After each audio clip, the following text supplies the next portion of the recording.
Hey everyone, Tim Schofield here. And I've been using the Galaxy S9 Plus for about a week now, and I wanted to go ahead and give some further impressions on the device with my experiences throughout that week of using it as my daily phone. To begin, I'd like to start with some notes about the design of the S9 Plus, which is, of course, the larger variant. First of all, gorgeous looking phone. You can't deny it. Just the way things spill off the side of the display because of those curved sides. Very minimal bezels. Great job, Samsung, with your design, of course. I will say the larger variant still a little difficult to use with one hand if you want to try and reach something in the top corner, but most of the time you don't necessarily need to with the back button being there. And then of course you can actually swipe down on that fingerprint scanner to pull down your notification tray, so there is no worries about having to reach all the way to the top to drag down that notifications. So of course the sides of the Galaxy S9 is not made of glass. There is a lot of glass on the S9, but you'll notice with the finish on the corners there's a bit of an overlap between the two, which is noticeable when you are kind of feeling the phone, just something that I've noticed. Also, just really nice on the sides. They're much more flat than that of the S8, so it's much easier to hold. They're not nearly as thin as they were on the previous version. Samsung has updated their Face Unlock to something called Intelligent Scan, and overall I found it to be very accurate so far. I do need to do a little more testing in different lighting scenarios and whatnot, but what it does is it uses the Android Face Unlock and an iris scanner up at the top to actually unlock your device. Now I want you to take a quick look at the top, and when I turn on the screen you'll see that iris scanner turns on. It's looking for my eyeballs. It's not going to see them obviously, but you'll notice it's flickering right there. Now I want to grab my iPhone 10 and do the same thing. So I'm going to press the power button, not look at the phone, and you see it blinking right there, correct? Fine. Both of them are doing it. Both of them are using an iris scanner. However, one main difference I've noticed is that when using the iris scanner on the iPhone 10, I don't see that blinking at all in person.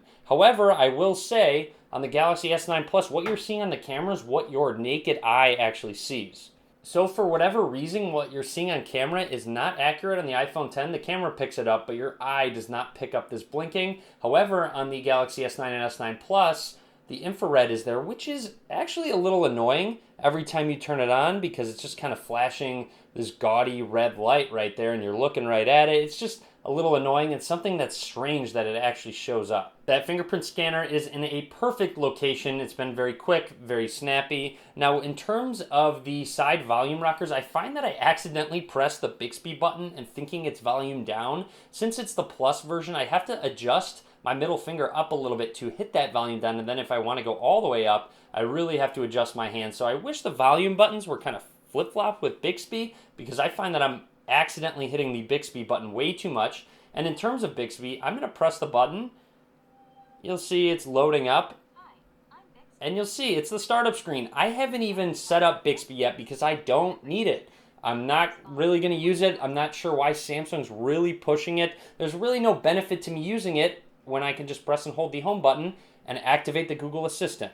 For this full week, I tried out the Samsung keyboard, which does come by default on the phone, and I haven't been a fan of it in the past, but with Oreo, they have updated it, and it's definitely better than it has been with the emojis. You can switch and get word predictions, emojis, stickers, GIFs, or your voice input, and I found the voice input really isn't that great. It's probably going to pick everything up just fine now, but it doesn't use Google's input, and it really struggles at times, especially when I'm on the go for some reason. Even when typing and swiping, the predictions just aren't where I need to be, and so for that reason, I have finally decided to switch to Gboard. I gave it a try, but Gboard is just better at predicting, at word correction, and just everything. I have found the home launcher to be pretty solid, actually. Just swipe up to get to all your apps. It has been smooth, it's very simple, and they've added some home screen settings where you can change the grid size, and now, of course, you can actually have app icon badges that show information and show specific numbers. So if you go ahead and have a notification and you press and hold on a specific app, it will give you some shortcut options. You'll see new tab, new secret tab, search web, things like that. And that, of course, comes with the Oreo update, but their home launcher has been solid for me, and I think I'm going to stick with it for now. Samsung has introduced something called AR Emoji, and I kind of want to show you the setup process very quickly. So when I go ahead and, hey, find my face, I go ahead and snap a quick picture. It doesn't know if I'm a male or female. It doesn't want to assume. And then I'm going to create my emoji right there. It's going to take a little bit of time. It scans my face, all that stuff. And this is kind of what comes up. Realistically, I'm not sure if that really looks like me or not. You have a couple options. Similar to that of Bitmoji, you can change your skin tone on the fly, your hairstyle, if you want to add some glasses, and then of course you could change your clothes if you'd like to, but I found that I still have yet to use this. It's just a little goofy and a little creepy. I mean, realistically, I'm not sure if that even looks like me. Now, speed on the S9 Plus has been very fast. I need some more time to test out everything. It's been very quick so far, but I forgot how many different settings you can change within TouchWiz, which is the skin they put over Android.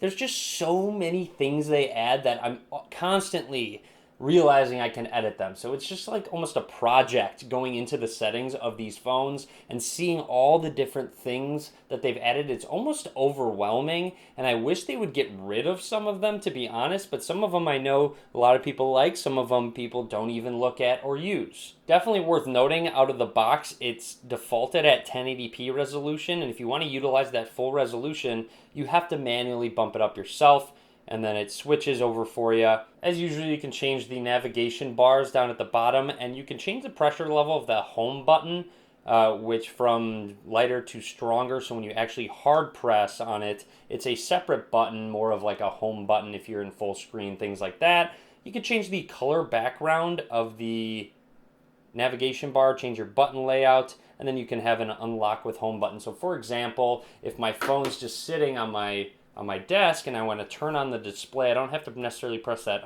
power button. I can just hard press that home button. Overall, I found the bottom firing speaker in conjunction with that earpiece makes for a very solid stereo speaker experience. And you also have Dolby Atmos, where you can change from auto, movie, music, and voice for a bit of an equalizer. I'd like to just give you a quick test of the speakers just to show how loud things can get. I'm going to go all the way up.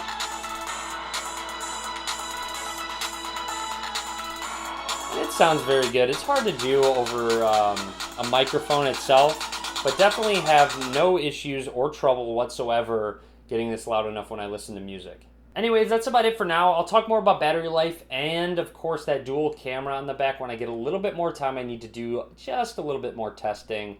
And, of course, my full review will come soon, so make sure you click that subscribe button. Anyways, that's about it. Be sure to drop a comment. Let me know what you're thinking about your S9 or S9 Plus, or if you're thinking about picking one up. And as always, guys, thank you very much for watching.